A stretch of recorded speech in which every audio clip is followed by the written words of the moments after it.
for coming to ASA's third and final presentation of the semester. Let me stand out of the light. Two quick announcements. What is the ASA? The ASA is the American Scientific Affiliation. I'm sure several of you know what this is. It's a Christian organization of scientists who are also committed to the Christian faith and happen to like science. Go figure, they're scientists. And onto our presenter. Our presenter is Dr. Garner. He's in his 26th year at Baylor, where he teaches Organic Chemistry 1 and 2, Advanced Organic Laboratory, and an undergraduate graduate course on organic spectroscopy.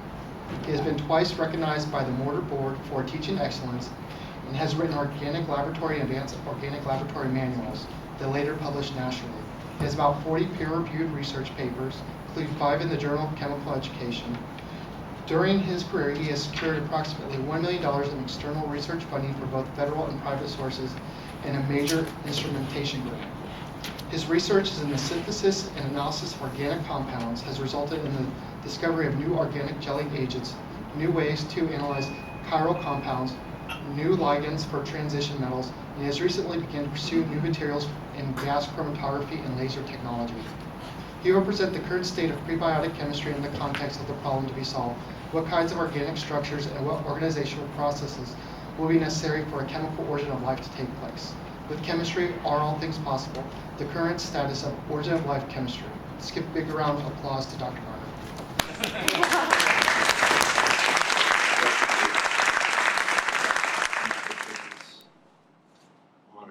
Can you guys hear me all right? Yeah, okay. I'll just leave it as it is then. Well, thanks for coming. This is a subject I like to talk about, and I'm glad to have this opportunity. The only formal opportunity I've had in all my years at Baylor to talk about this. Okay, so it's a big question here. Where did everything come from? And, disclaimer. That's why I put that there. I need to make sure everybody knows that I'm not speaking on behalf of the Department of Chemistry and Biochemistry. Any opinions given are just my own, at least not necessarily anybody else's. Okay, a lot of interest in this subject, right? You see all the time in the headlines. These are magazine covers, but of course you'll see it in newspapers in different places. Talk about origin of life. Was it this molecule? Was it this process? Or all sorts of things about it. Let's see. The next thing is it's even made it to the popular. Let's wait for this to work.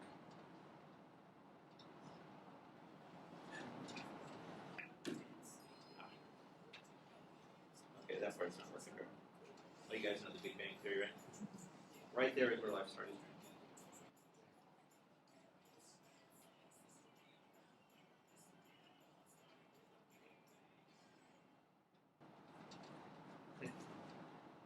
Well, the life is obviously here, right? So it's not a question whether there's life or not. We're here. So what's the deal? Well, the universe is, no matter what you believe, if you believe the universe is set up for life, or at least life is possible in this universe. I think if you came to the last meeting, how many of you came to the last meeting? 1, 2, 3. You heard about the multiverse? Yeah. One idea behind the multiverse is that, maybe any given universe is no good for life, but if you have, zillions of universes, some of them are going to be okay for life. Anyway, obviously our universe is set up for life, and maybe it came about spontaneously, or maybe it didn't. Maybe God had to get it going. So let's think about, whether life can come about spontaneously, as far as we can tell, or not. So what's going to go on at this talk? Well, we're not going to prove anything here, really, okay? And in fact, it's impossible to prove empirically, which means by experiment, that a chemical origin of life was impossible. We can't rule out by experiment that it was impossible, right? You say, well, can't you do lots of experiments and see if anything happens? Yeah, sure. You do 1,000, 1,000,000 experiments, but how many possible experiments could you imagine? Essentially an infinite number, right? There's always variables you could change and all sorts of things, right? So you could always argue that you didn't do the right experiment. So to check out all possible scenarios, you'd have to do an awful lot of experiments, in fact, too many. But if you had millions, or many failed experiments, you'd begin to maybe think this isn't going to be a plausible scenario, that life comes about by itself. But maybe more important is that you might theoretically be able to disprove the idea that life came about by itself. And I want to make a math analogy here. If you want to prove something in math, like let's say that the sum of the angles inside a triangle equal 180 degrees, how do you go about doing that? Do you draw 10 triangles and measure all the angles? And every time you get 180 degrees, and then you draw 100 triangles and 1,000 triangles? after a while you figure you've proved. No, you go about a logical proof, right? That's how you'd have to do this, I think. And it's not possible currently, I don't think, but maybe someday you could do a logical proof that these sorts of things can't come out. For example, what if you could prove a theorem that said that there was conservation of information in the universe? Information cannot decrease or cannot increase. Maybe it could decrease, but it can't increase. That hasn't been done yet, but you can imagine it. Now, we're also not going to be able to prove that life had a purely chemical origin, because even if you found conditions where life comes about in a test tube or whatever, you're not certain that that's how it happened at the beginning, right? How can you be sure of that? But it would make it certainly more plausible if that happened. So what we're really after here is plausibility, not proof. Okay, I don't think anything's going to be really proven one way or the other here, but I think it's down a little bit. Okay. All right. Okay, sustainable life must be cell-based, otherwise you can't keep things in place. Your machinery is going to wash away or be open to attack by the environment. So that doesn't work. This is just a little bit of stuff about cells. Cells are really small, and the human body has a lot of cells in it. And just for fun, here's a picture of onion cells. I don't think this is fake. I don't know, but you can see them in different stages of dividing. Which is kind of interesting. Okay, so what might the simplest possible cell look like? Well, the argument is that any cells we have around nowadays aren't the simplest possible cells because they would have evolved, they would become more complex with time. But what do you do with that? Well, you go and look at the simplest kind of cells you can find, which today are bacteria. So there's like a bacteria, E. coli, pretty small, 2 micrometers from one end to the other. In other words, you can stack 500 of these end to end in a millimeter. That's how small they are, really small. Of course, they're smaller across the middle than this. So what's inside a bacteria? Well, that's just kind of your standard bacteria. It's got lots of structures. It's got a capsule on the outside, a cell wall, plasma membrane. It's got this liquid inside with stuff in it, DNA being the most important thing in there. But there's other things too, ribosomes. There's enzymes floating around in this liquid that aren't shown. The sorts of things they're showing in a picture like this are things you can see under a microscope. You can't see the enzymes and stuff like that under a microscope. They're too small. So what we want to think about is what all these things are going to be made of, where would they come from in a non-biotic way, how would you get these materials? The DNA inside a bacteria is relatively small, but it's huge, of course, right? And any living thing has very large DNA, 4.6 million base pairs inside this thing. It's super coiled, otherwise it would never fit inside the bacteria. There's coatings for about 4,300 proteins in here, many of which would be enzymes, some of them would be structural proteins, things like that. There's transfer RNA genes. The cell membrane carries some giant proteins to allow transport of ions and things like that. This flagellum, this tail thing sticking out, requires about 40 genes by itself. And these are amazing little motors. Even with the tail that's connected, it can go to 200 to 1,000 RPM, and it can change direction within a quarter of a turn from full speed to the other direction very rapidly. If you take this little hook off, take the tail off, the motor can still run, and then it runs much faster than under no load than it does under load, of course. There are simpler bacteria than E. coli. Okay, so there are things a little bit simpler. This is one of the smaller genomes, 525 genes. Now that corresponds, it's about 1,000 base pairs per gene, I guess, roughly here. Now of those 525 genes, they think about 382 of these are necessary for the life of this organism. And why would they know that? Well, the Craig Venter Institute has studied this a lot. If you noticed, I don't know, was it recently or maybe within the last year or so, they modeled the operations of this bacteria by 128 computers, all monitoring different, or simulating different cellular functions, and they more or less reproduced the way the cell operates. So they think they have it kind of figured out. And that was at the Venter Institute. Now there are a couple smaller ones. Here's one with 182 genes, and there's even one with 137 genes. Now, none of these are free-living organisms. These are all parasites of one kind or another. So the thought is that a free-living organism means probably a few more genes than these or so. And of course, viruses are not counted as living organisms. They are strictly parasites. They would be smaller than these genomes, I believe. So anyway, there is no such thing as simple life today. And the question maybe is, was there ever simple life? Anything that can be called simple? Okay, so people try to estimate what the smallest possible living thing might consist of. So the minimal bacteria gene set, and there's actually a minimal genome project going on apparently. Well, they identified 13 cellular functions that were critical. You couldn't do without them. I haven't listed those here. But based on that, they decided that a minimal gene would take about 200 genes. In other words, you have to be able to make about 200 proteins or things like that to sustain life in the cell. Roughly 200,000 base pairs of DNA. That's a lot of DNA. I mean, to form abiotically. So let's look at some of that. So what kind of structures are necessary? Well, here's back to our bacteria. So what are these different things made of? Well, the capsule, it turns out, the outside is made of polysaccharides. That means sugar polymers. I'll show you what those look like. The cell wall is something called peptidoglycan. Now, the glycan part means sugar. Peptido means peptide. So protein, basically, sugar combination there. The membrane is a phospholipid. I'll show you that. The cytoplasm, this is kind of a thick fluid. In fact, the fluid inside is thicker than you might imagine. It's pretty viscous. And some people call it a gel, in fact. It contains many enzymes. Of course, everything has to be transported around in there. The ribosomes, these are the things that duplicate the DNA, essentially. Well, let's see, ribosomes. Maybe they take DNA to RNA to proteins. There's also things that duplicate DNA in there. There's a lot of these in there. Oh, the ribosome itself, though, consists of about 2/3 RNA and about 1/3 protein. So it's a very complex machine. The nucleoid, that's the supercoiled DNA. And then, of course, the flagellum is made of proteins. Those 40 proteins are referred to. All right. Well, this is the plasma membrane. And this is what, essentially, cell walls look like. They're lipids, or in this case, a phospholipid. Phosphorus there. Notice it has a charge on it. There's another charge on nitrogen. This particular one is called phosphatidylcholine, and it's known as lecithin.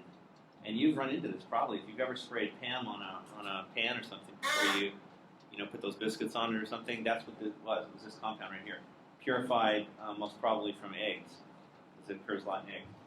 Anyway, so let's say you want to get these things abiotically. You've got to come up with these different pieces, right? I don't know if you can tell. There's a glycerol in here. These three oxygens right there are part of a trialcohol called glycerol. Of course, phosphate can come inorganically. This is called choline. This alcohol with the quaternary ammonium salt there. Then you have these are fatty acids. If you've heard that term fatty acids, that refers to, and they're present in esters. They're never present in the acid form, really. But it refers to these long chain, very nonpolar things. And there's some interesting properties about these things. They're always even numbers of carbons. If you start with the carbonyl carbon here and count over, they're always even numbers. They start at about 12, they go up to about 18 or 20. But there's no 15s, there's no 17s. They're all even numbers in nature. If there's any carbon-carbon double bonds, they're always cis.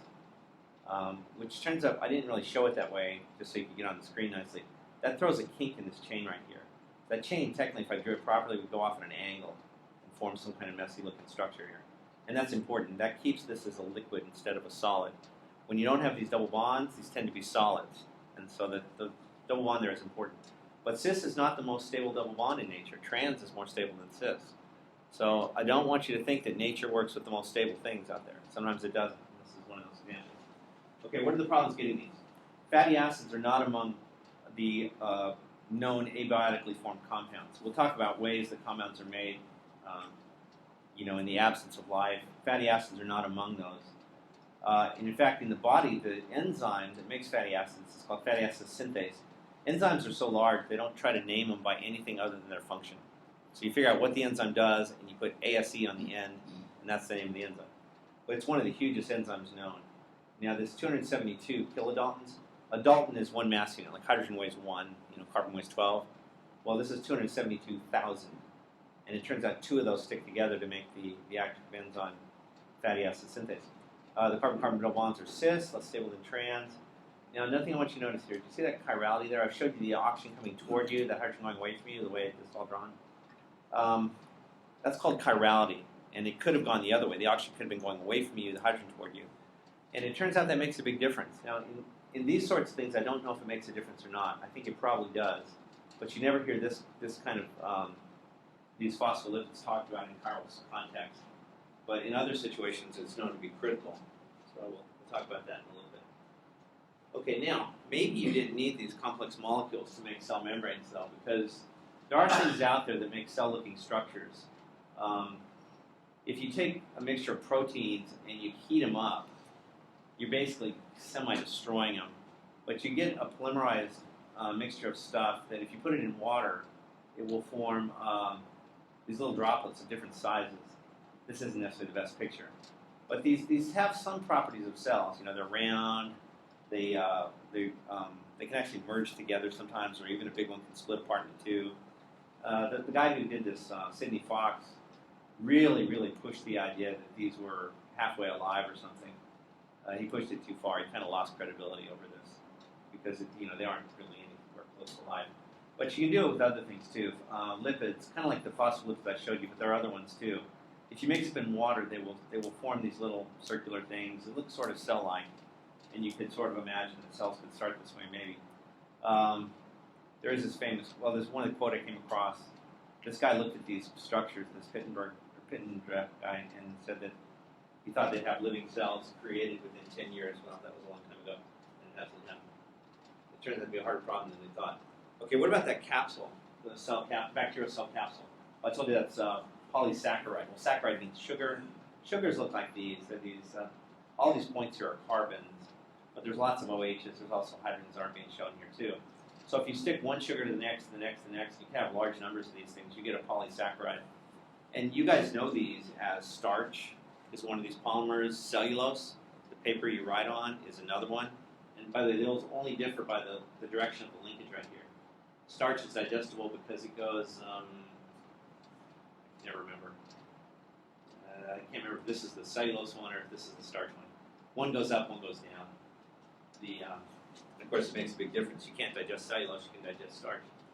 The peptidoglycan, this is in the, what was this one? The cell wall, I think it was. The glycan part means sugars, so there's polymers of sugar. This goes on for quite a ways in both directions. Now there are these are amino sugars. You have nitrogens replacing one of the OHs in each of the sugars. But you have the peptido part. You have a 4-peptide, and I'll show you what those look like in a little bit, hanging off this one carbon here. So that makes it a peptidoglycan. Now, interestingly enough, without that peptide part, that would be called chitin, which is material that lobsters and crustacean shells are made of. Very common material, probably second only to cellulose being common in the world. Okay, so how would you make sugars before there was any living things around? How might you make sugars? Well, if you could get a hold of this hydroxyacetaldehyde here, I think it has another name, and you treat it with calcium hydroxide and formaldehyde, so you can get a hold of that, you can get things like this. Now, this is called glyceraldehyde, and it's kind of the smallest thing that's called a sugar, although in nature the sugars are almost always bigger than this. What these people found is that these sorts of things decompose really quickly, but if you have borate around, like sodium borate, borax, that kind of thing, they're stabilized. They hang around for a while. And in the presence of borate, then this can do another reaction with another molecule with this hydroxyacetaldehyde, calcium hydroxide. And now you get a bunch of, you can get 5 carbon alcohols here. Yeah, you've got 2 carbons on here, not 1. Anyway, these are all called diastereomers of each other. In other words, they only differ in the direction these OHs are pointing in. I'm not going to go through it, but the way these are drawn, if the OH is on the right or the left, it makes a difference as to what you're dealing with. This goes back to that chirality, which ways are things pointing in 3-dimensional space. And you'll notice ribose here. Well, ribose is part of RNA. None of these other ones are, of course, but these are all known sugars.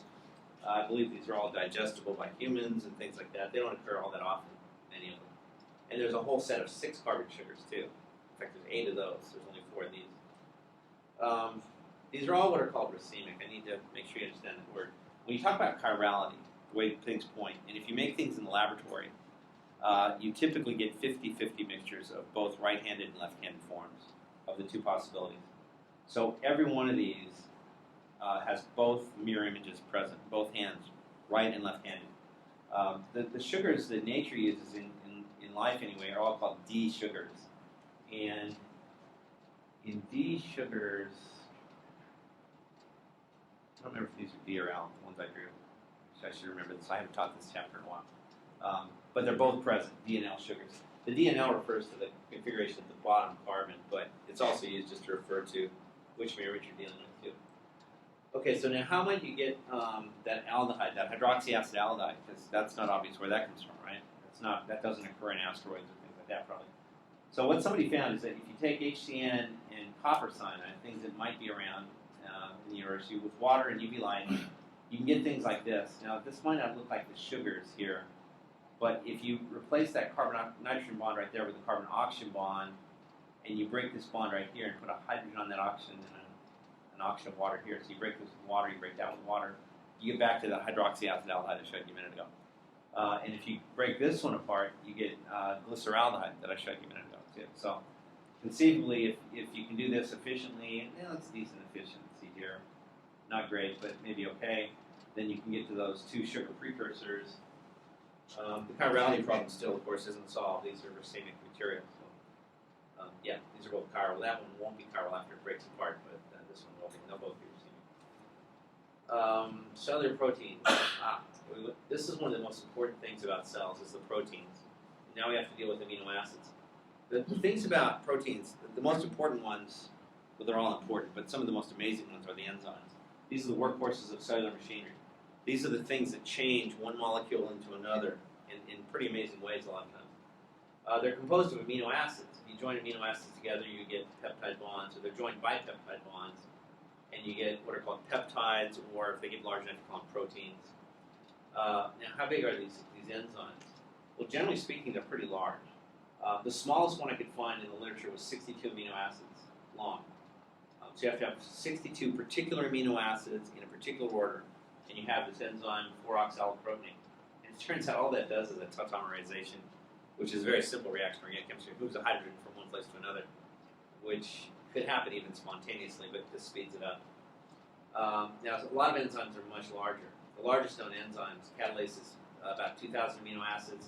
That fatty acid synthase I told you about 2,500 amino acids. And the active form of that is two of those stuck together.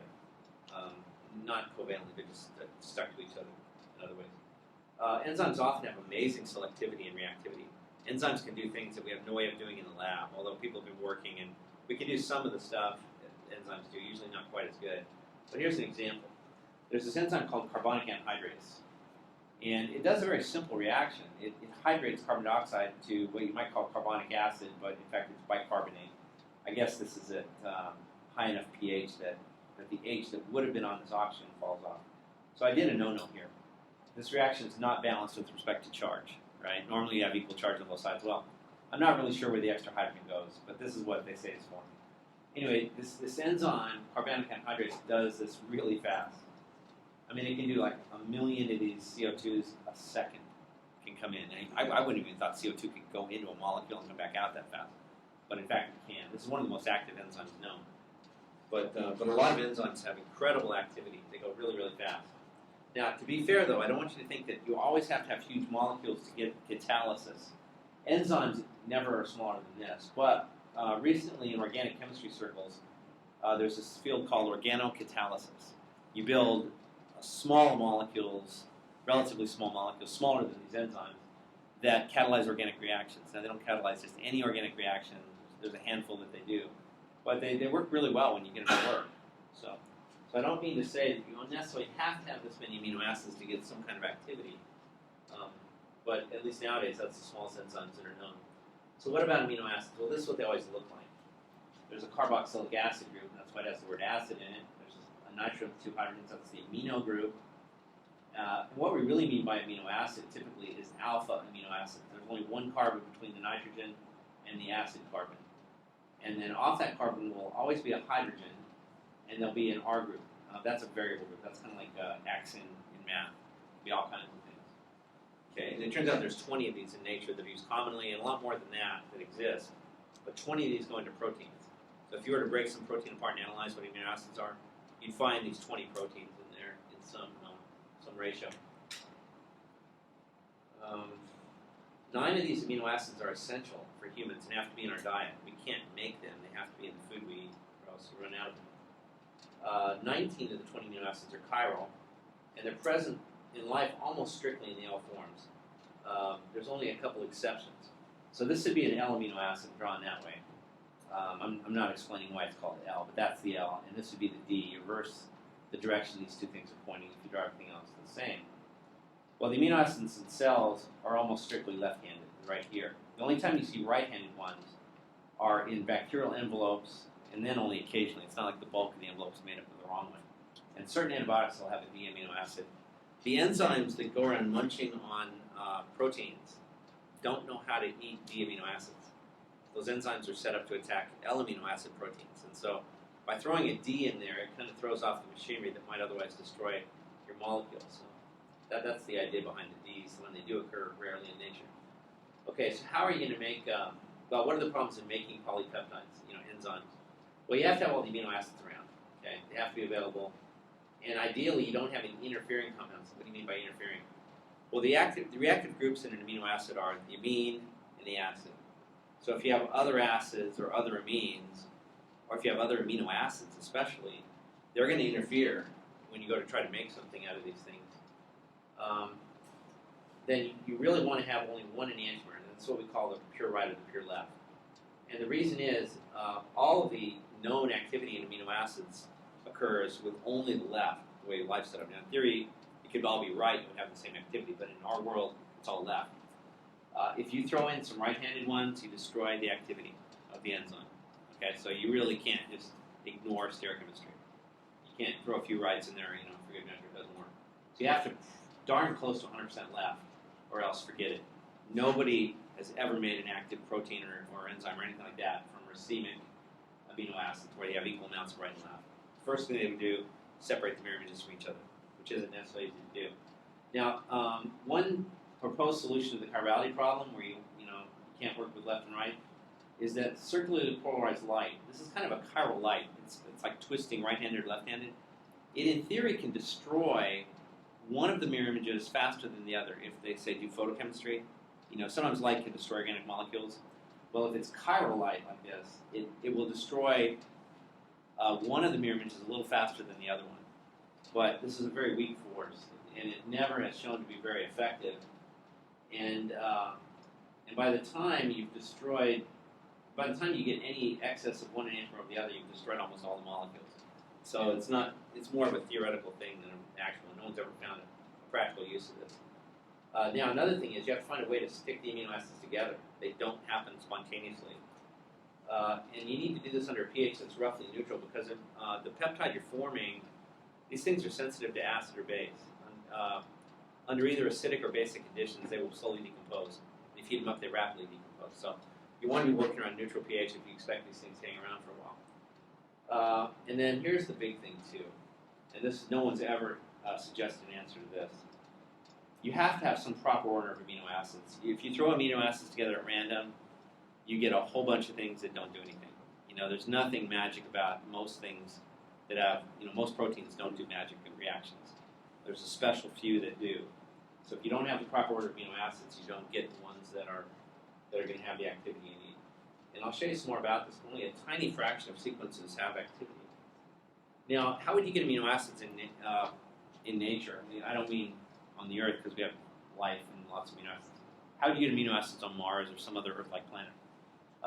Well, this was the first evidence that you maybe could do that, the Miller-Urey experiments. These are pretty famous. They're in all the biology books. You guys probably saw them when you took biology. And what he did is he set up an apparatus like this where he had boiling water and there was some gases in there. He had water, methane, ammonia, hydrogen. It says here he had carbon monoxide. I think he varied this a little bit. He had sparks going through here to simulate lightning. This is a Tesla coil. And that's a beautiful blue glow of electrical discharge. And then anything that condensed would run down here and get trapped. And so it kind of would accumulate interesting things down here. And he let this run for a few days. What he's trying to simulate is the primordial soup, is the idea. The early Earth maybe had lots of organic compounds on it. He's trying to make that soup, so it's kind of a joke here. I think one of his students made this up, probably. Okay, so what did he find? Well, so you take this mixture of gases and you run the sparks through them in the presence of water. And most of the carbon turned into high molecular weight stuff you might call tar. You got a little bit of formic acid, some other acids not related to life. you got some amino acid, about 2% glycine. This is the simplest amino acid. It's the one amino acid that's not chiral at all. And then you got about 2% of alanine. That's a chiral amino acid. It was formed racemic. There was some acetic acid, vinegar, formed here. And there were traces of some other amino acids here, also formed. Now, if you didn't have the hydrogen here, you didn't get these. If you didn't have the methane there, it was a problem. Or if you had oxygen in here. Now, oxygen would probably cause an explosion, right? Oxygen and methane are going to explode it, if you have enough of it anyway. So later on, people have revisited this, in fact, recently, with mixtures of just CO2 and N2, and exposed it to the electricity, and they got some amino acids. In fact, roughly similar to this. But it turns out you didn't get any amino acids unless you did what's called a reductive workup. There was something formed in here that destroys amino acids, but not in the reaction. It was like when you open the reaction, isolate it. They didn't quite follow that part. But this reductive stuff destroyed the things that were destroying amino acids, so that was necessary. And you might have heard this in the news a while back, too. These experiments were done initially in the 1950s, but they inspired a lot of experiments that went beyond that in the 60s, 70s, 80s of different kinds. A lot of people did these kind of experiments. But anyway, after, I think it was Miller died, they found some samples in his lab. You know, chemists think all these things are precious, right? And they store them away for years and years. And so when they die, somebody's got to go clean this stuff up. So they took some of his samples and they reanalyzed them. They thought, well, we have better analysis equipment now than we did back then. What are we going to find? And they found more compounds, not more amino acids. You know, these are the up here is glycine, alanine, and this is called beta-alanine. This has the amino group one more carbon over from alanine, so this is no good for making proteins. But it was formed in large amounts. Here's some more amino acids, but they actually came up with one or two less amino acids here than they found in the original analysis. And I think they found 9 in the original analysis, only found 7 here. I want you to notice this is a log scale. So this gives you some idea. You get a fair amount of these, but now notice how quickly it drops off. You know, a lot of these things are formed in just tiny amounts. The other thing I want you to notice is it didn't just form amino acids, like, you know, ready to form proteins or anything like that. All kinds of stuff was formed. And a lot of these things, in fact, would interfere with protein synthesis. They would react under the same conditions that other amino acids react to form proteins. So it's kind of a mess here, but you do get some amino acids. And this really inspired a lot of people back in the 1950s, like, hey, maybe origin life is possible. Now, another place you find organic compounds is in certain kinds of meteorites. These are called carbonaceous meteorites. There was one famous one that came down in 1969 in Australia, and it was seen to fall. So it wasn't like it laid on the ground for a long time and they found it. They saw it fall and they ran around and collected the pieces, a lot of pieces. I mean, 100 kilograms is over 200 pounds. So they, it looks more or less like a rock to begin with, but they analyzed what was in it and they found a lot of organic compounds. Now, I've never seen any papers describing this kind of numbers, but I've seen these numbers quoted, that a lot of organic compounds are present here. But I can talk to you about some of the compounds that are in there, mainly the amino acids. They found amino acids in the Murchison meteorite and some other similar meteorites, carbonaceous types. So this is kind of what they found. And these are parts per million. So there's not much of these things except aromatic hydrocarbons. That's 3,300 is 0.3%. Okay, 3,300 parts per million is 0.3%. So about a third of a percent that, and a lot more of that than anything else. These aromatic hydrocarbons, these are very stable things. These are known to occur in interstellar space. Once they form, they tend not to do anything. I think that's why there's a lot of them there. So a little bit of amino acids of different kinds. Now this includes the non-natural amino acids too, not just the alpha, but also the beta amino acids. There's also N-methyl acids and N-ethyl acids, lots of things that you wouldn't see in proteins. Some hydrocarbons, these are like gasoline things, but not a lot of that. You've heard of fullerene, Buckminster fullerene, C60? Things like that were in there a little bit. Now what's interesting is fullerenes weren't discovered when they were doing these analyses. Fullerenes were discovered later, and only after the fact did they look back in the meteorite and see them in there. They didn't know what to look for, basically, until someone had identified them. Lots of other things in here, but all at very low levels. Oh, there was an interesting claim, though, about this. The amino acids were reported, some of them, not to be racemic, not to be 50-50, which is really surprising, because most ways of making things make exactly 50-50 mixtures. there's kind of a law that has to be the case, with very rare exceptions. And they found differences inside the meteorite and on the outside of the meteorite. You know, maybe the outside was heated more, or maybe it was exposed to terrestrial contamination. When you're measuring things at these tiny low levels of parts per million like this, you've got to be very careful. I mean, your fingerprints can have enough amino acids in it to throw off the analysis, things like that. You've got to be very, very careful. And they were pretty careful. They knew what they were doing, I think. The way these were analyzed, there's different ways, but one of the best ways was by gas chromatography. This is something I like to do a lot. This is 1973. I think they've gotten better at gas chromatography than they were then.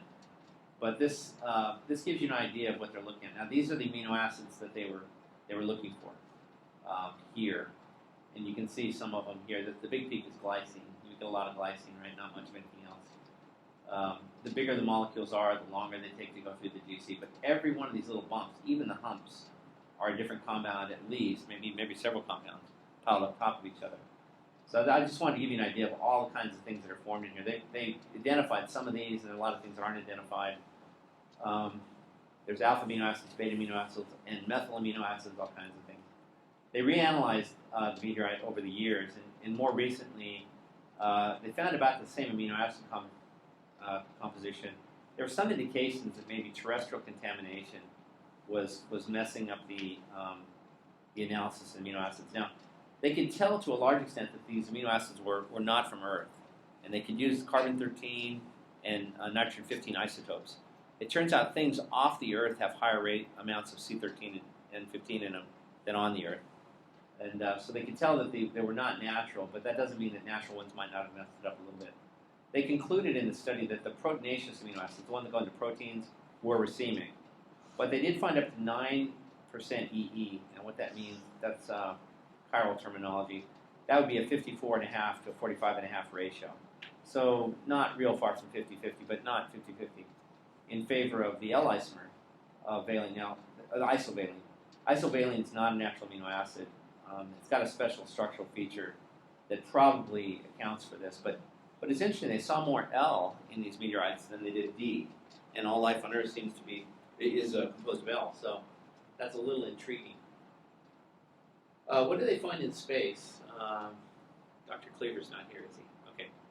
The other day I told him I was going to give this talk, and he told me he was wondering about this recent news article about a complex organic molecule found in interstellar space.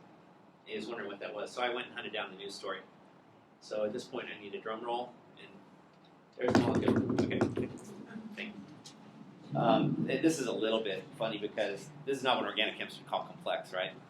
But in space, it turns out they see lots of little molecules. Now, when I say in space, I don't mean they send out a space probe and collect stuff and bring it back.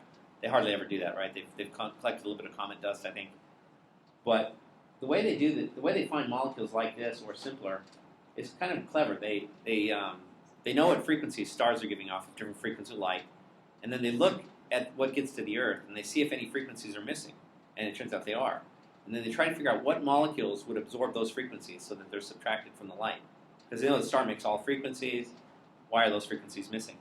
And so what they do is they study molecules like this in 2 or 3 different ways: microwave, infrared, maybe visible, and they see what frequencies absorb. And if they can find enough frequencies for that molecule that seem to be missing, that couldn't be accounted by other molecules, then they'll conclude that molecule is in space. Now there's not much of it, but it turns out the path length are really long, right? I mean, it's light years from Earth to other stars, which means even if it's a very dilute sample, you have what's called a very long path length, so you can get a lot of absorption going on. And they found a lot of molecules. There's dozens, at least, of organic molecules found. But this gives you an idea of what they find in interstellar space. Nothing very complex. I mean, they made kind of a big deal about this. That functional group right there could, ultimately lead to, some interesting things. Maybe amino acids or things like that. But that's the title of the article. They call it isopropyl cyanide. It came out just a couple months ago. Okay, how do you make polypeptides from amino acids? Okay, so let's say you have these 3 amino acids. I've distinguished them by the R1, R2, R3, otherwise they're exactly the same. Now, if we're going to join these into a protein, or what's called a polypeptide, what you have to do is remove a molecule of water. Okay, you take the OH off the carboxylic acid part, you take an H off nitrogen, and you form a bond between the carbon and the nitrogen that I'll show you in just a second. So you lose 2 waters here, and you get, that would be called a tripeptide. Okay. Now, this reaction is not spontaneous. Okay, these waters don't just fall off. And in fact, it usually comes off other than water. You have to do chemical methods of doing this. The real trick here is you have to make that OH want to come off that carbon. And as OH, it doesn't. But you make it into things that want to come off the carbon more easily, and then you can get this reaction to go. And there's lots of ways to do that.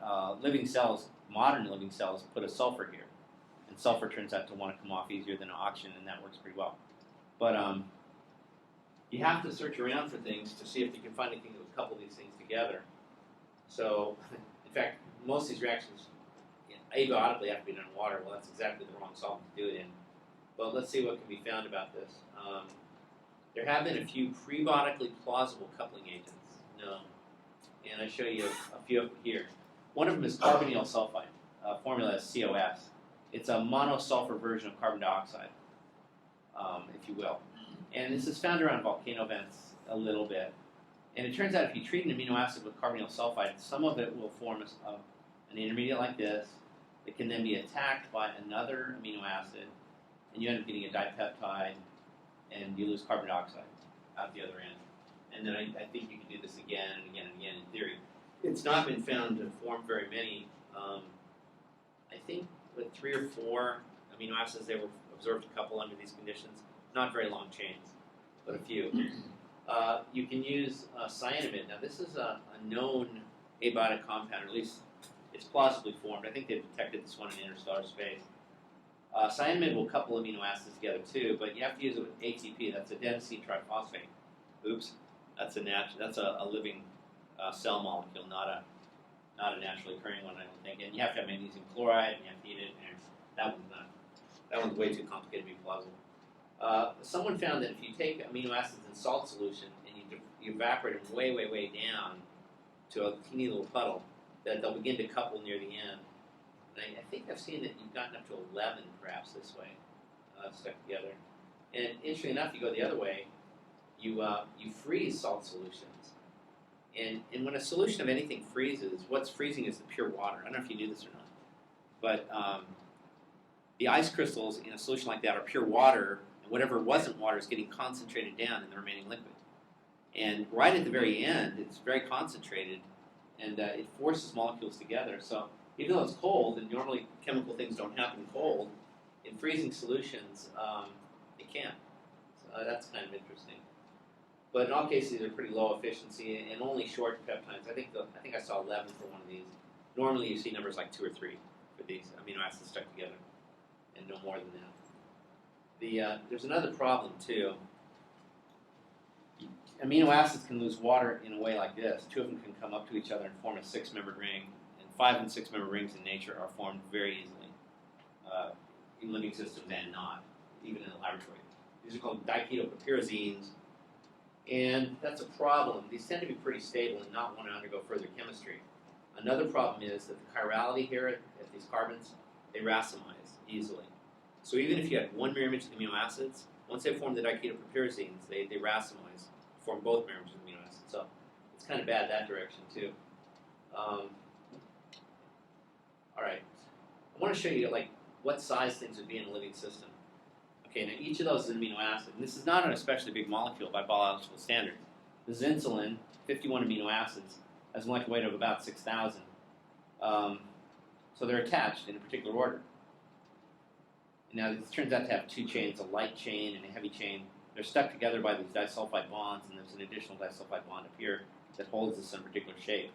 And it's the shape of this thing and the chemistry along certain parts of it that give it its activity, regulating glucose metabolism. If you go around changing these amino acids, you lose activity pretty fast. I don't say you couldn't make a few changes, especially out on the ends maybe. But you get into the critical parts in the middle, and changes are very deleterious. Generally speaking, you lose a lot of activity or all activity with every change you make. Sometimes more than one change would require that. So you have to keep the amino acids the same. And by the way, these are all L amino acids too. There are no D amino acids in this thing, or else the activity is history as well.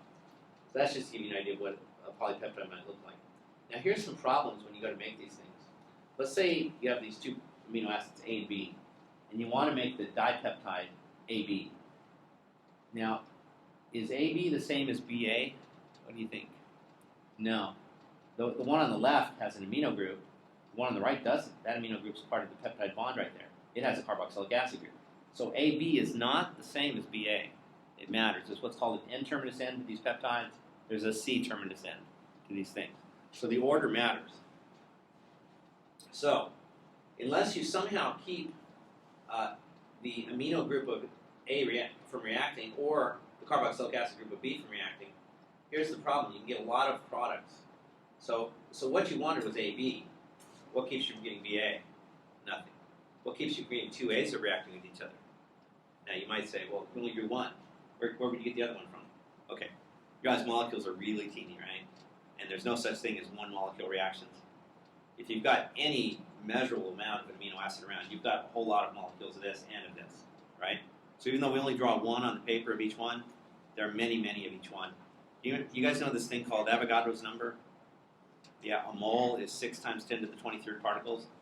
That means even a tiny fraction of a mole of either one of these is something like 10 to the 15th or 18th mole particles, molecules.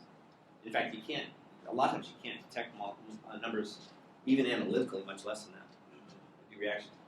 So you can get 4 possibilities here, just varying the order, because you haven't controlled whether 2 B's react with each other, 2 A's react with each other, the order of A reacting with B. Now there's another problem. What if you have, notice these are chiral. They've got, there's a carbon there with 4 different things attached. That means you can have left and right-hand versions of this. If you have left and right-hand versions possible, then you can get what are called forced stereoisomers of just AB. So I'll show you what those are. So we're going to focus on just one of those products in the first step. AB could have an LA and an LB, could have an LA and a DB, a DA and an LB, a DA and a DB. Okay? So there's 4 possibilities. And none of these are the same as each other. So, taking all these things together, how many possibilities are there? 4 times 4 is 16. Did I have that somewhere? Yeah, 16 dipeptide products possible. Now, that's actually simplifying things. I've limited this to reaction of A and B. What if we had all 20 amino acids here? Then it wouldn't be 2 amino acids reacting with each other. It would be 20 reacting with each other. And the number of possibility goes way up. So I was going through this math last night, and it's kind of impressive. So if you only have 2 amino acids, you get 16 possible dipeptides. If you have all 20 amino acids, you get 1,500. Tripeptide, numbers go up really fast.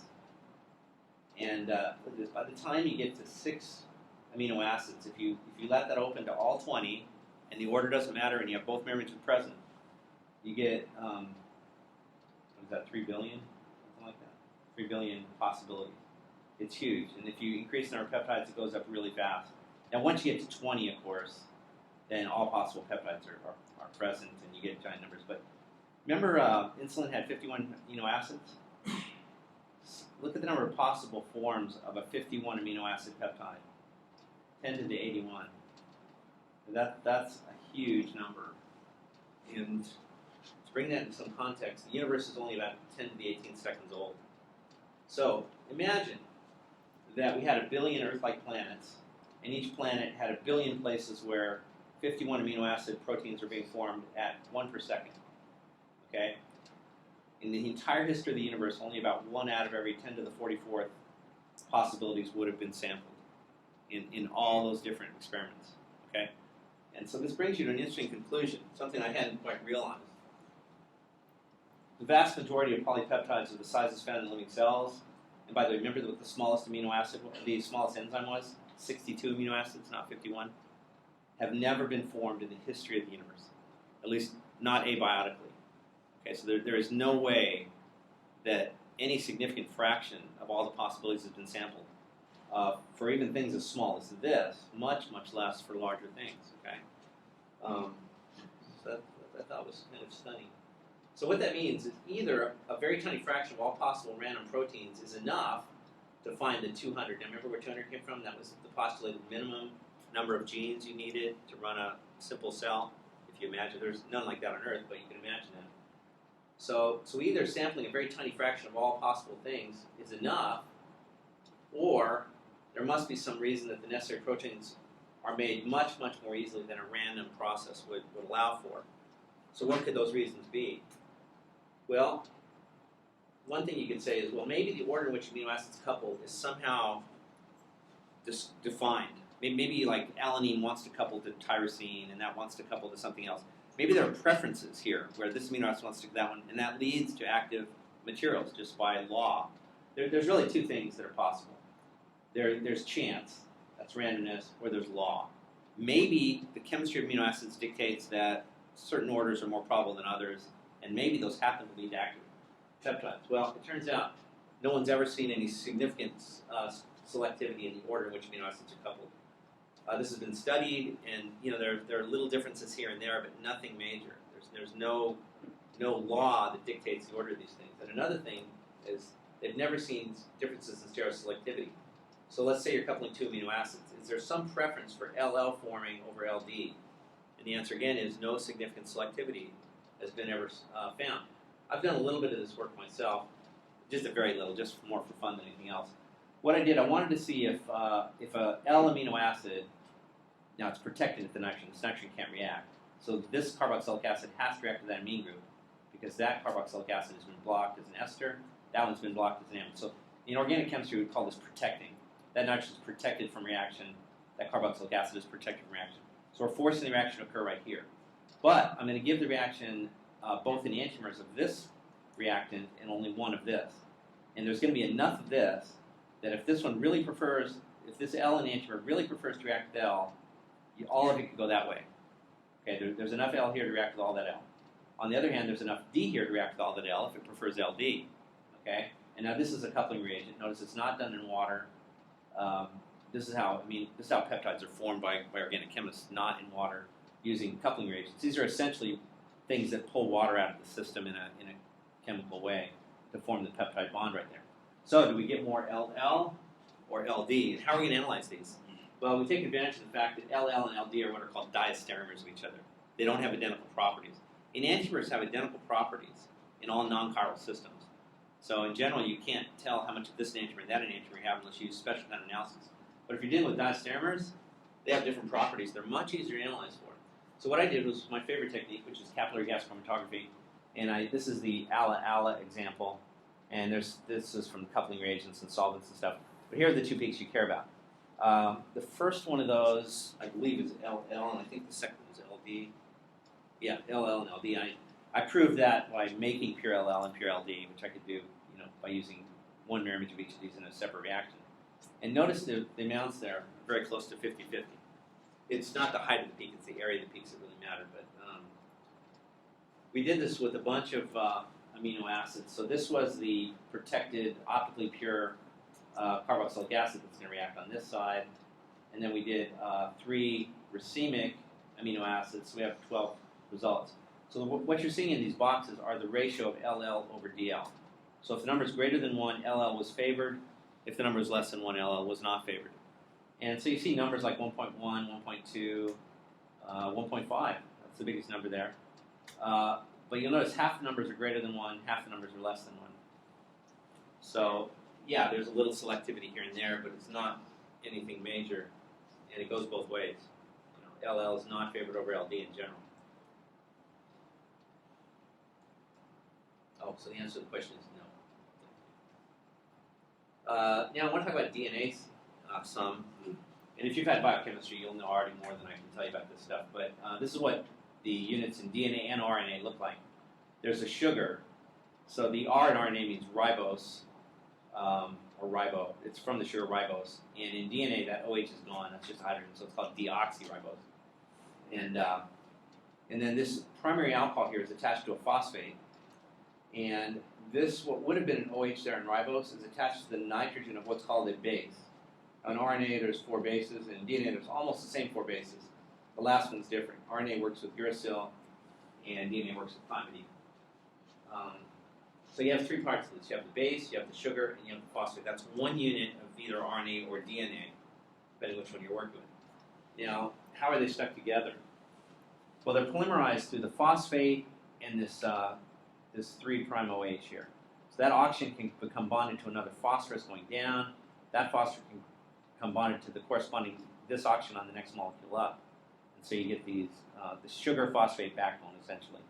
So notice that this part is the same for the entire length of the RNA, or DNA. Now, if it was DNA, that OH would be an H, right? It wouldn't be an OH. There is one other difference I'll show you in the bases here, the T and U difference. So the only difference really here is the bases. So we have guanine, cytosine, adenine, and uracil. And of course, when you put these together in particular orders, the order of these letters is going to make a big difference. Just like the orders of letters in an English word makes a difference. You're spelling different words. This is the difference between thymidine and uracil. You notice that uracil doesn't have a methyl group right there, and thymidine does right there. I have no idea why DNA uses a different one than RNA. I don't know if the answer to that is no. Okay, where might these pieces come from? Well, the bases, it turns out, are found pretty easily in nature. The meteorites have them. Miller-Urey experiments make these bases. These are aromatic things. That means they're relatively easy to form, and they're stable once you do form them. They can come from HCN, things like that. That's actually not real hard to get. The ribose, we talked about how sugars are made. Well, there's no better answer than what I gave you before for this. The chirality problem is still a serious issue. So DNA and RNA are both chiral materials because the sugar is chiral, and you have to have one mirror image, and also one diastereomer of those things. So how to get the deoxyribose? Well, someone recently showed a way to turn ribose into deoxyribose using UV light or something. Whether that's plausible or not, I don't know, but something's been published on that. Phosphate, of course, occurs naturally in phosphate minerals and stuff. Attachment of the base to the sugar. See, that's the problem. You can get the bases in nature, but they're never found in nature attached to the sugar. If you heat them up on like dry rocks and stuff, you can get some attachment. Meteorites or Miller-Urey experiments never show these. So you basically don't get that base attached in the presence of water. Attaching the phosphate is maybe not so hard. But this is what we're talking about. You get the base on there. You have to take the H from a nitrogen and the OH. It's a lot like forming a peptide bond, right? But instead of being a carboxylic acid, it's just an alcohol here now. Well, the blue ones are considered easier to do than the red ones. These are the harder ones. And so you got to form, let's see, this would be 4 bonds just to make 2 units. You have to lose 4 waters just to make 2 units of RNA. And in this case, left, this is DNA that I'm showing you here. It's got an H there instead of an OH. In organic chemistry, you tend not to show the H's necessarily unless you feel like it, so I didn't show the H's on that part. The attachment of the phosphate might occur by metaphosphate. I haven't gotten a definitive answer on this. But there is a form of phosphoric acid, a trimer, that might be set up to do this pretty nicely, to put the phosphorus part on anyway. Now there are some problems still. I told you you shouldn't have diastereomers of the sugar. The attachment of the base can go either way here. In other words, it doesn't have to point up, it can point down. And of course that's a disaster for DNA or RNA. They always point up, they don't point down. And that's not dictated by law though. That could go either way. That's what living systems use. I want to talk some about the self-replicating RNA systems. You've probably heard about these things. And I had to learn about this for this talk, and I don't probably know as much about it as I should, but the way it basically works, if you have a piece of RNA, these are the 4 letters of the RNA bases. Well, it turns out they have a complementariness. So let's say you expose that strand of RNA to a solution that has lots of other sequences in it. Well, it turns out C likes to stick to G, U likes to stick to A, and that can work either way. So A sticks to U, U sticks to A. You can get these pieces landing on the RNA like this. And if the pieces are set up right, so like one piece has an OH at one end, and the other, this PPP is a triphosphate. That's like set up to couple. It's maybe cheating a little bit to have this in there. It's kind of too ready to go than what you might find in nature. But here's the basic idea. If these things lay down on the original piece of RNA, it brings them real close together, and then these 2 things can couple. And it's this kind of bond that holds all these circles together anyway. So, but this bond won't form just in solution. When they're floating around, they're not running into each other in the right way often enough to form that bond very fast. But if they can lay down on this template, then it brings them right into close proximity, and bam, it forms the bond. And so you can get chemistry like this. You form the bond, now this is a continuous chain, and it can fall off. But interestingly enough, you haven't duplicated, you haven't replicated the original chain. You notice this one is not that one. That one starts with GG, that one starts with CC. Well, it turns out there's a complementariness. The chains line up in opposite directions, 3', 5', or whatever. So I'm going to flip that one around now. This is what it would look like if you lined it up in the same direction. So they're both going with 3' and 5'. And notice that the order of the bases is still not the same. Okay, so you say, well, how's this self-replicating? Well, if you take this complementary strand and you run it as a template back again, then it'll make the original strand. Okay. This doesn't seem like the greatest way to do this. It takes 2 replications to get original strand back, but it's one way to do it. And there's a lot of stuff done with this. People will study RNA, self-replicating. It's kind of cheating to have these pieces around all ready to go, maybe, but they study all kinds of things, and they can actually get sort of a chemical evolution going on here. They can get changes in the RNA, they cause changes in what's formed, and if they set it up, they can get things happening. That's kind of interesting. This is what one person's view of the situation was. They thought it was kind of cheating. And it was kind of like this. If you wanted to generate Jeeps, what you do is you have Jeeps on blocks, and all you do is hit it with a Jeep that's not on blocks, and pretty soon you have another Jeep. Okay, well, this is cheating, right? Because you have a preformed Jeep ready to go. It's not like making a Jeep from scratch. And this is kind of one person's take on those triphosphates being present, all ready to couple in those. And also you had the right pieces to lay down on the RNA too. Okay, so that hasn't really been a fair treatment of a lot of the chemistry. Okay, that's too short, too quick. But I want to show you what some people say about things. Now, this is Carl Sagan, famous for his Cosmos series on TV back, I think, in the 70s. And he said one thing I wanted to think about. He said this. Extraordinary claims require extraordinary evidence. And when he said that, he was thinking of paranormal claims, like psychics or things like that. Things that he didn't believe in. He figured if you make those kind of claims, you have to have extraordinary evidence. And I think that's true enough.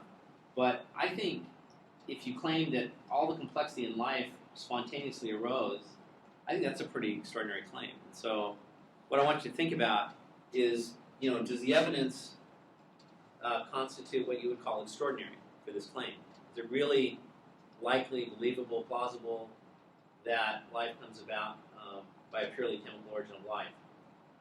We need extraordinary evidence here, I think, for this extraordinary claim, if you ask me. And here's how I characterize the situation. Origin of life chemistry is, increasing.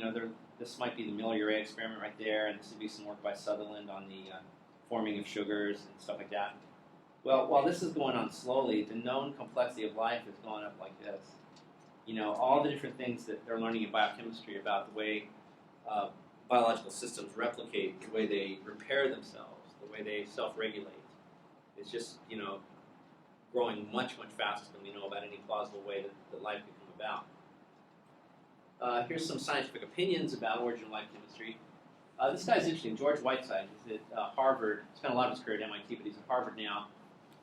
This guy's nominated, I think, most years for the Nobel Prize. He's very, very smart. Does all kinds of things, not just chemistry, all kinds of things. Very out-of-the-box kind of guy. He's part of Harvard's Origin of Life project. I don't know if you knew about this, but Harvard has a massive Origin of Life project, probably 24 scientists there, maybe more.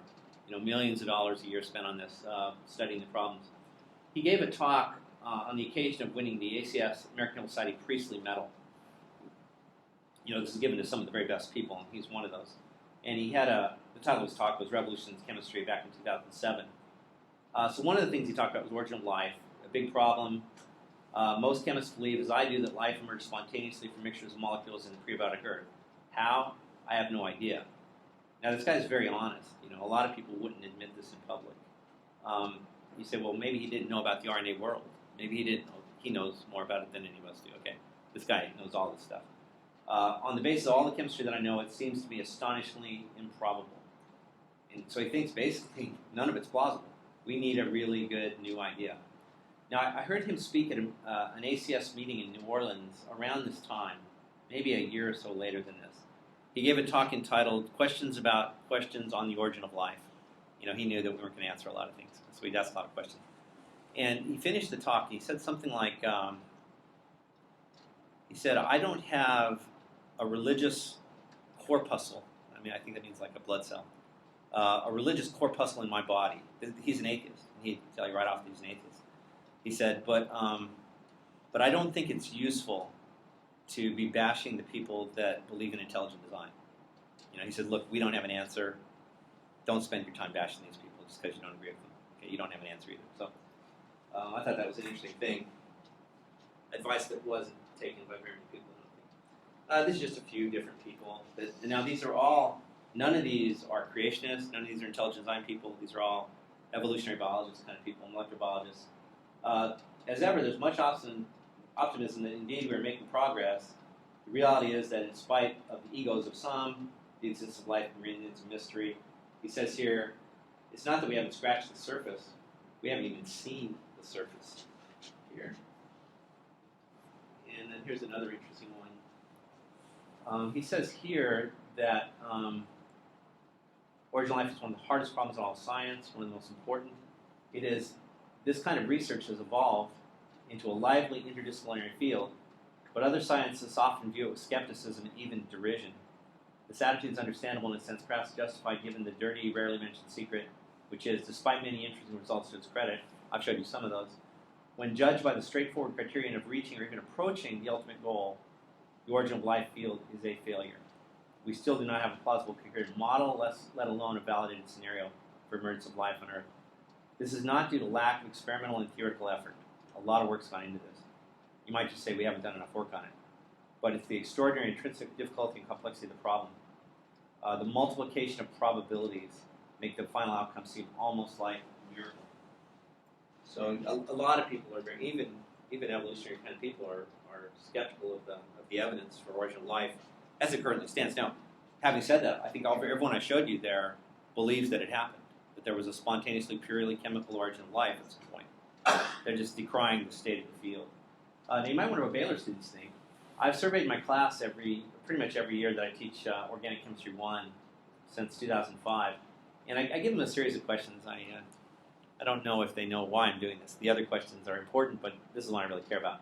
I say, science has pretty much explained the origin of life. You can strongly agree, disagree, or strongly disagree. And these are the figures from my organic chemistry people. Basically, about a third agree that origin of life is explained by science, and about 2/3 don't agree at some level. So I thought it was kind of interesting. I'm not sure it's really very loud, but I don't have a large statistical sample either. Okay, that's been kind of a quick and dirty exposure to origin of life chemistry, but I found a great article here. If you go to this guy has summarized everything, and I think pretty fairly, up through about 2008 on a website, easy to read. It's a good reference to go look at. So I'll stop there and take any questions you guys have.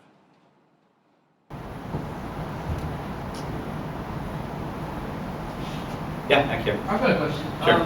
Could we kind of pull back the curtain on this a little bit, what your personal view is on what we have here and how that occurred? Just kind of from your research or your study, what do you think is the best way to describe what we have today? If that makes sense. Well,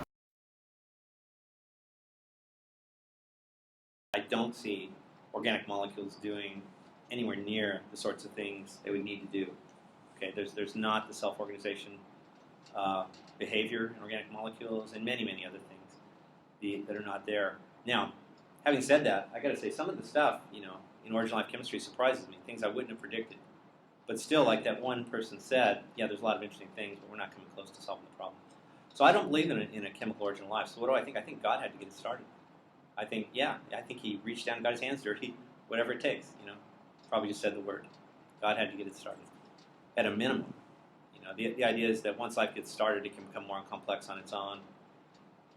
I think that view of evolution has a lot of the same problems that origin of life chemistry has. Is it really known that the molecules can do everything that's being attributed to them? See, we have complex life here, of course. Yeah, that's the question. How did it get here? Did it get here from single cells doing this and that, optimizing themselves? I tend to think not, but that's a much more open question in my mind than origin of life is. Yes? If you had to theorize as to a starting point in life, would you align yourself to maybe Genesis account, or would you go further back? Well, I think the universe is old. Is that what you're asking? Like a 6-day creation? Or more specifically to life, like where, if you said theorize, like where do you think it began, like life itself? Well, I don't really have any reason to doubt that life began. The Earth began about 4.5 billion years ago, and life began about 3.5 billion years ago. I don't have any reason to really doubt that. The 6 days in Genesis could certainly be longer periods of time than 6 days. And so I think the Earth probably is very old, but I think God's responsible for all of it. And I think, in fact, God created Adam and Eve. I think, there's a lot of, what about the people who lived in caves and, stuff like that? What about Australopithecus and all these guys? My brother challenged me to take a class on anthropology, human anthropology, and no, that's redundant. Sorry, it had some other name, but it was an anthropology class, and I went through the class and I saw all the skulls and everything else, but I don't know what to make of that. Okay, but I think there was an Adam and Eve. I mean, if you look at the Bible, it describes the advent of human civilization nearly perfectly. You say, well, 6,000 years isn't long enough. Well, that's pretty much exactly when human civilization came about. Okay, so I think I don't know what to make of cavemen and all that kind of stuff, but I think when Adam and Eve were created, that began human civilization. Yeah, Walter. Walter. There's a really good article in the Journal of Astrobiology, April of 2013, and it's called RNA World 50 Years Later, referring to the fact that 50 years ago people had proposed that RNA would somehow be the key because it could at least store information and have catalytic activity that's around having to create independently Right. the DNA and the proteins. And it begins early in the paper simply by noting that synthesizing RNA in prebiotic conditions is about human's worst nightmare. And this is after 50 years of trial. That must be where that quote is from. It's a biologist's dream and a prebiotic chemist's nightmare. Yeah. Yeah, our RNA is far too complex. I mean, even if you got the pieces, how are you going to put them together in the right order? Well, and isn't it true when you run synthesis experiments to make sugars, you get a bunch of different isomers. There's only one that works. Right. But when they're all in solution, they all react. So under prebiotic conditions, how do you ever even sort of selectively get all of the isomers that you want and get rid of all of the other ones? Right. It isn't a chemistry lab, right? Just get the ones you want and you only use those. You might in be a real world situation, the synthesis experiment is much. You might be amazed how much time organic chemists spend synthesizing things they make in reactions. You think we spend all our time doing reactions? We do. We spend our time doing purifications. When you say, Joe, over half our time is spent purifying stuff. Yeah, more than half. Yeah. And you might think that the active molecules could ignore the inactive ones.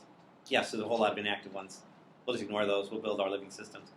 No, they're almost certainly going to interfere, right? You can't just ignore. They have similar functional groups, similar reactivity. I mean, it's not going to be a 90-day difference. So. Yes. Has there been a bigger push for panspermia in the origin of life today, or is it pretty much stayed stagnant? Because I think it was either Watson or Crick who believed in panspermia. Yeah, panspermia, that means life came to Earth from somewhere else. That, okay, we don't think it can form on Earth, maybe it came from somewhere else. Yeah, I think it's gotten a little more popular, that idea. I mean, Crick actually proposed it way back in 1982. what did he? Okay, Yeah, he yeah. wrote a book on it. Yeah, Dr. Bradley wrote a book on this too. I think he knows more about this than I do. Someone interviewed Richard Dawkins, and he didn't know that they were kind of on the other side of the issue. And they were kind of pushing him on this, and they got him to admit that he was okay with life coming from somewhere else to the Earth, as long as it wasn't God bringing the life. Okay. Or creating it. Yeah. Richard Dawkins is kind of famous for there is no God and I hate him.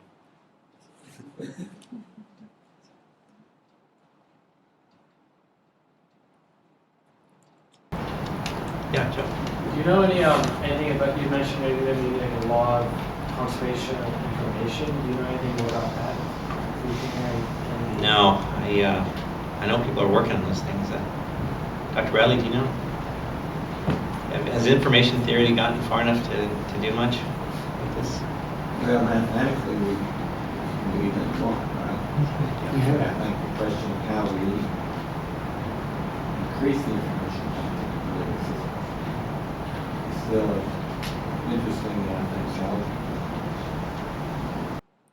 If you duplicate a gene, if you increase the information in the world, that's a question, right? If you doubled the information, or if you just kept it the same, you made 2 copies. Actually, you have lots of information since you're holding resources without any increasing information. Oh, entropy is always increasing in the universe. Yeah. Anyway, the people that do this chemistry, a lot of them are very careful and good scientists. But I think they're motivated from a different worldview than I have. We all have worldviews, right? Can we admit that? In fact, I don't know how you get up in the morning without having some kind of notion about how the world came about or how things work or stuff. I don't know. By the time you're 15, you probably have some idea of where you think the world came from or how it got here. So everybody has a worldview, and that dictates a lot of how you interpret things. A huge amount, And I think the other side usually doesn't want to admit that there is an inherent bias. And I would say I've got a bias too. Before I was a Christian, I was kind of okay with all this. I didn't become a Christian until I was 18 years old, and I remember I read Sagan's book, Intelligent Life in the Universe. He's calculating the probability of life on other planets and everything, and I'm reading all this stuff. Cool, love it. When I became a Christian, I said, hey, there's more to this than I was led to believe. And ever since then, I've been skeptical of a lot of this. So, yeah. So I've got my own biases. How many of you are engineers? A lot, yeah. How many of you are biology or geology or chemistry? Okay, yeah. Well, thanks for coming. Glad I had someone here to talk to you.